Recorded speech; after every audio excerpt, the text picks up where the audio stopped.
सबको नमस्कार।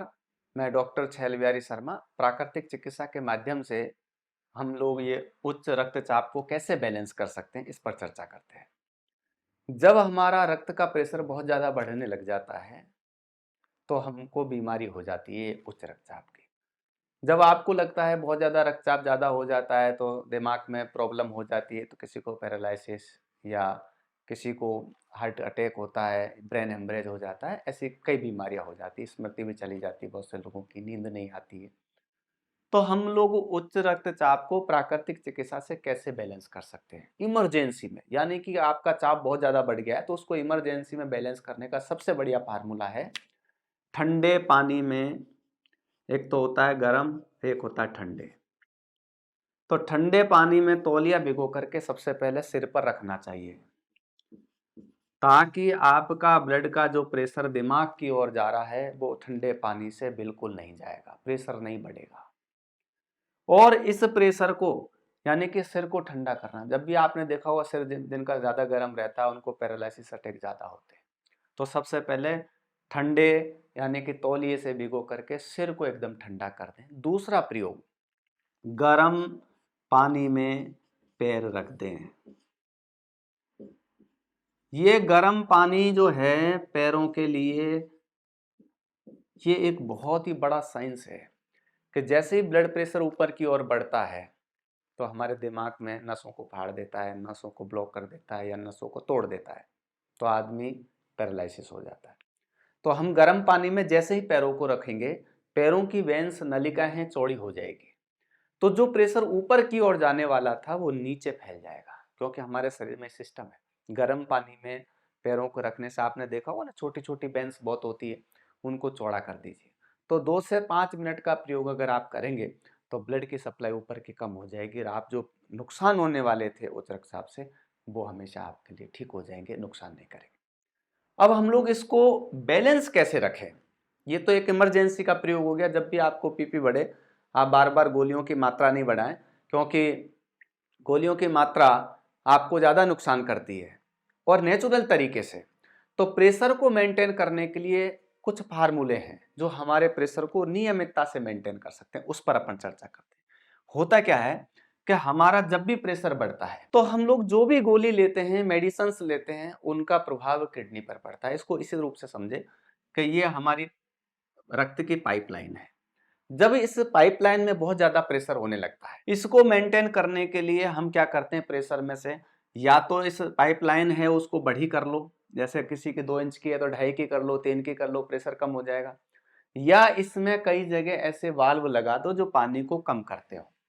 तो हमारी बॉडी में और जगह कहीं सिस्टम नहीं है, तो जब प्रेशर होता है ब्लड का, उसको प्रेशर को कम करने के लिए किडनी एक पार्ट है, उसको पिंच कर दो। किडनी को जो भी गोली लेते हैं हम लोग, टैबलेट लेते हैं, वो किडनी को पिंच करती है और खून में से पानी को निकाल देती है।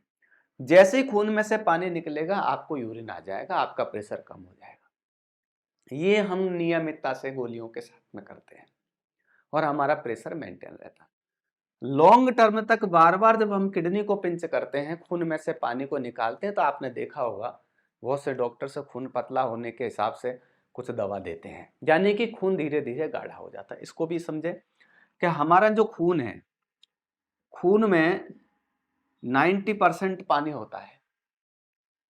वैसे तो 92% होता है और 8% अन्य चीजें होती हैं। जैसे जैसे खून में से पानी निकलता जाएगा, खून धीरे धीरे, जो पानी का लेवल है 92 से धीरे धीरे कम हो जाता है, 90 हो जाता है, 80 हो जाता है और धीरे धीरे खून गाढ़ा हो जाता है, तो पतला करने की दवाई दी जाती है। और ये 8% जो अन्य प्रोडक्ट हैं, जिसमें सब आगे विटामिन मिनरल्स या खून में जो भी हमारी चीज होती है, मैग्नीशियम सल्फेट वगैरह, वो सब धीरे धीरे बढ़ जाती है और वो धीरे धीरे गाढ़ा हो जाता है। तो क्या होता है, धीरे धीरे हम डेली किडनी को पिंच करते हैं तो एक तो खून गाढ़ा हो जाता है, दूसरा हमारा धीरे धीरे किडनी वीक हो जाती है। जिनको किडनी वीक होती है, खून को बार बार हम लोग पिंच करके निकालते हैं, उनको एक तो पेशाब की समस्या होती है। ज्यादा लंबे समय तक बीपी की गोली लेने से बार बार पेशाब आने की समस्या शुरू हो जाती है। या और दूसरी भाषा में कहते हैं कि उसमें प्रोस्टेट बढ़ जाती है। इस प्रोस्टेट का संबंध भी इस बीपी की गोली से होता है। इसलिए बहुत से लोगों को प्रोस्टेट जो बढ़ता है वो बीपी की गोली से भी बढ़ जाता है। वो क्या होता है, प्रोस्टेट एक ग्लैंड होती है जो टी होती है, यानी कि जैसे नल होता है, नल के वहाँ टी होती है, प्रेशर होता है, पानी आता है, अपन खोल लेते हैं और पूरा पानी निकल जाता है। लेकिन जब प्रेशर भी नहीं होता, बार बार हम टोंटी को इधर उधर करते हैं, बार बार जैसे पेशाब नहीं आ रहा लेकिन बहुत समय हो गया, चलो पेशाब भी करके आते हैं, हो सकता है किडनी के ऊपर जो हार्मोन्स हो रहे हैं वो इम्बैलेंस कर रहे हैं, तो हमको पेशाब की हाजत हो गई है, पेशाब है नहीं, तो बार बार अनावश्यक उस टोंटी को छेड़ने से भी प्रोस्टेट बढ़ जाता है। तो इसमें हमको बार बार प्रोस्टेट ग्लैंड को छेड़ना नहीं चाहिए, यानी बार बार यूरिन नहीं आता है तो बार बार यूरिन नहीं जाना चाहिए, या आपको यूरिन रोकने का प्रयास नहीं करना चाहिए। और जिसमें गोली दवाई लेने वाले व्यक्ति को तो बिल्कुल यूरिन को रोकने का प्रावधान नहीं है, क्योंकि उससे प्रोस्टेट प्रोस्टेट ग्लैंड ऐसी होती है जो नाराज होने पर फैल जाती है, यानी बढ़ जाती है।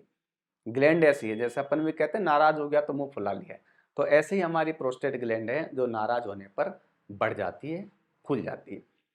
तो हम जो किडनी को बार बार जब पिंच करते हैं तो खून में से पेशाब निकलता है, पानी निकलता है और धीरे धीरे खून गाढ़ा हो जाता है। वो गाढ़ा खून वो ज्यादा नुकसान करता है, वो छोटी छोटी रक्त की नलिकाओं में नहीं जा पाता, जैसे दिमाग की में, जैसे आई की में या कान की में। तो धीरे धीरे वो व्यक्ति को ऐसी तकलीफ होती है, सुनना कम हो जाता है, दिखना कम हो जाता है, मेमोरी कम हो जाती है, उसको स्मरण शक्ति चली जाती है, जैसे पेन मैंने किसको दे दिया, मोबाइल कहाँ रख दिया है, चप्पल कहाँ खोल दी है, ये उसको भूल जाता है। पुरानी प्रिंट तो रहती है लेकिन नई प्रिंट उसको नहीं रह पाती। तो हम लोग क्या करें, गोली एक माध्यम है ट्रीटमेंट में, बहुत ज़्यादा लोग गोली लेते हैं, लेकिन गोली के बराबर में नेचुरल चीज़ें भी आप ले सकते हैं, जिसको हम लोगों ने एक गोली बराबर एक फार्मूला दिया है कि आपको फिल्टर ही करना है यूरिन को, यानी पेशाब ही लाना है, तो प्राकृतिक चिकित्सा के बहुत माध्यम है जिनसे भी यूरिन आ जाता है। जैसे लौकी का रस, ये भी यूरिन लाता है, खीरे का रस, ये भी यूरिन लाता है, हरा धनिया, ये भी यूरिन लाता है, 2-3 लौंग पीस करके ठंडे पानी से लेते हैं, ये भी यूरिन लाते हैं, तरबूज यूरिन लाता है, इलायची यूरिन लाती है, तो ऐसे नींबू पानी यूरिन लाता है। तो एक गोली बराबर ये कई फार्मूले हैं, तो आप नियमितता से इन चीज़ों का भी प्रयोग कर सकते हैं। जैसे छाछ जो होती है बिल्कुल पतली चाल, वो भी यूरिन लाती है। तो एक गोली बराबर इन चीज़ों को भी हम लोग यूज कर सकते हैं, तो हमारा जो ब्लड प्रेशर है वो रेगुलरिटी से नॉर्मल रहने लगेगा, और हमको यही तो चाहिए। तो आपको अगर ये चीज़ों का प्रयोग करना है तो आराम से कर सकते हैं। और भी दूसरे तरीके हैं यूरिन लाने के लिए, मेहन स्नान होता है प्राकृतिक चिकित्सा में, उसका यूज कर सकते हैं। जैसे बहुत सौ को यूरिन नहीं आ रहा है, ब्लैडर फुल हो रहा है, तो पेट पर ठंडी पट्टी रख सकते हैं। तरबूज का जो छिलका होता है उसको छील करके पेट पर आराम से जमा के रख सकते हैं। तो ऐसे ब्लड प्रेशर में हमारे घरेलू चीज़ें बहुत लाभकारी होती हैं, तो इनका आप प्रयोग कर सकते हैं। तो उच्च रक्तचाप में आज के लिए इतना ही। सबको नमस्कार, धन्यवाद। और मैं इस वीडियो के माध्यम से और भी आपको कई नई नई चीज़ें आपको बताता रहूँगा, जितना मुझे ईश्वर ने ज्ञान दिया है। आप लोग इस चैनल को सब्सक्राइब कर सकते हैं, लाइक कर सकते हैं। धन्यवाद।